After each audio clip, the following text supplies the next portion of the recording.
Hello, this is Ted Burner here, and we have some breaking news this hour. Lucy Maud Montgomery has been found dead at her home. The cause of her death? Well, we have Aya Zura live on scene to give us a live report. Hello, Aya. Aya? Aya, I'm sorry, it seems we have some technical difficulties here. We will have to go to an audio line. Aya, do you hear me now? Hi, Ted. I'm outside of the house of Lucy Maud Montgomery. The ambulance is here, and there seems to be a lot of commotion on the streets. Aya, do you know what the cause of death was? Nothing is certain at this point, Ted. Some say she died by the cause of suicide. There was a note found, but it remains controversial. What's the word on the street, Aya? I have a few people in front of me. Some say they think it was suicide. Others believe it wasn't. Okay, the video feed is coming back. I think we could hear you now and get a live feed. Could you bring us to the people on the street and tell us what they have to say? Our video feed is about to come. Sure, Ted. Sir, how do you feel about Lucy Maud Montgomery's death? How do you think she died? Lucy Maud Montgomery was the one you see. She believed in living life, this life free. So go ahead with the brief and never pause. Sucks to say she died from a natural cause. Age 67 when she found a way to heaven, a gift from above. We see so many happy and we send them up with love. Only few get a hold to know the ropes. And by your bed she knew she had the diary note for a novel she was working on, about to be released. She's an international author, hey, a celebrity. It wasn't suicide, she didn't need anyhow. She absolutely had no reason to kill herself. So you heard it from the street, Ted. Here's another person. Let's see what he has to say. Sir, what do you think about Lucy Maud Montgomery's death? This is the suicide of Lady Montgomery. Her name was Lucy, and she lived quite humbly. She left a note near her bed, and the sad things that I can express, so I lower my head. Her husband was mentally ill, and that made her feel so depressed that it hurt her chest. What was he left? Those who think that it was natural also shook. They really connected with Lucy's book, but she took her life, and I know it's sad. These people are incredible diehard fans, extremely tough not to be logical, but I'ma just go hop off this topic, yo. Okay folks, you heard it from us first at BNN, the best news network.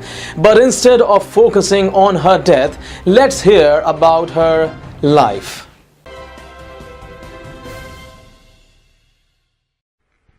In a small little house, on a small little village, a small little baby was born, who was later going to have a large effect on shaping the women's roles in Canada. Her name was to be Lucy Maud Montgomery, and was born in November 30th, 1874, on a small province in Canada, called Prince Edward Island. She was only 21 months old when her mother died of tuberculosis. After her mother's death, her father left for Prince Albert, Saskatchewan, leaving Maud to her grandparents, Alexander and Lucy McNeil. Maud grew up in Cavendish with her grandparents, and although she had a lot of relatives around her, they were all much older than her. In order for Maud to keep herself busy and entertain herself, she would frequently read books and have imaginary playmates. Maud was being constantly teased at school. Part of the reasons she had trouble connecting with other children was because her grandmother would always force her to come home for lunch, rather than playing with other children. She would always be forced to wear very awkward clothing, consisting of aprons with sleeves. She also had problems with strict and cruel teachers. Hint, hint. Just kidding, Mr. Scott. I will judge you after I see my grades. Maud always had ambitions to become a writer. In fact, she wrote her first poem at the age of 9, and she would always keep a diary. This was a habit she kept until her death. Maud gets rejected. At the age of 12, she sent her first poem for publication to an American magazine, but it wasn't accepted. She decided to try her luck at the local level a year later, but was rejected once again. Maud was so heartbroken by this, she promised never to try and publish a poem again. When she was about 16 years old, she moved to Prince Albert to join her father. A year later, she decided to go back to Cavendish because she felt homesick. During that period, an article of hers was published in Charlottetown Daily Patriot on the first page. After she left Prince Albert, Maud's father passed away 9 years later, and Maud never saw her father again. Maud ended up getting her teacher's license and teaching in Bideford.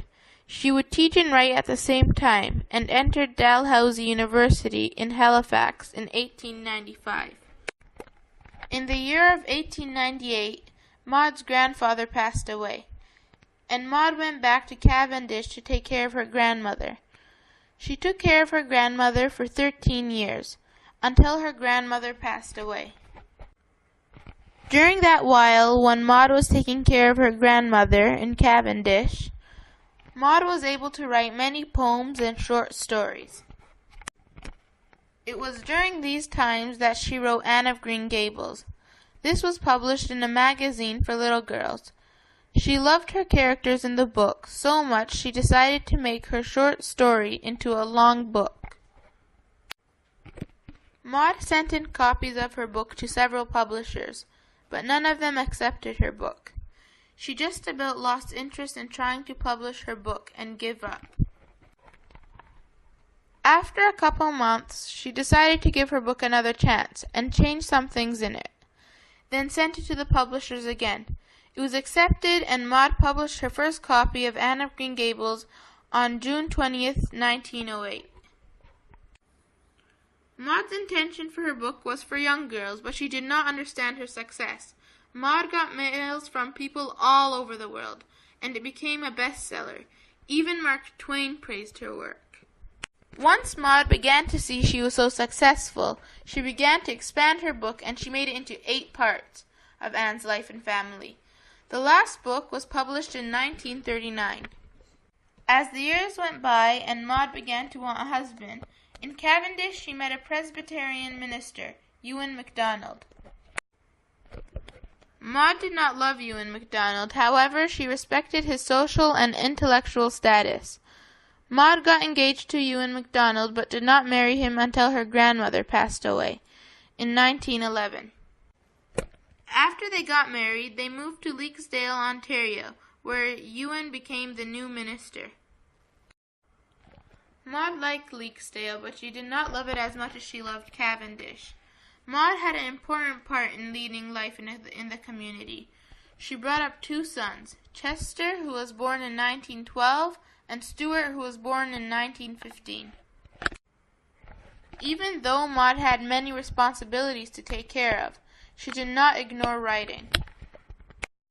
During 1926, Maud and Ewan moved to Norval and to Toronto thereafter, once Ewan retired in 1935. Ewan had depression problems, and that had a lot of effect on Maud's life. Maud's health was getting worse during the 30s. She got flu after flu and had nervous breakdowns during the winter of 1937 and 1938.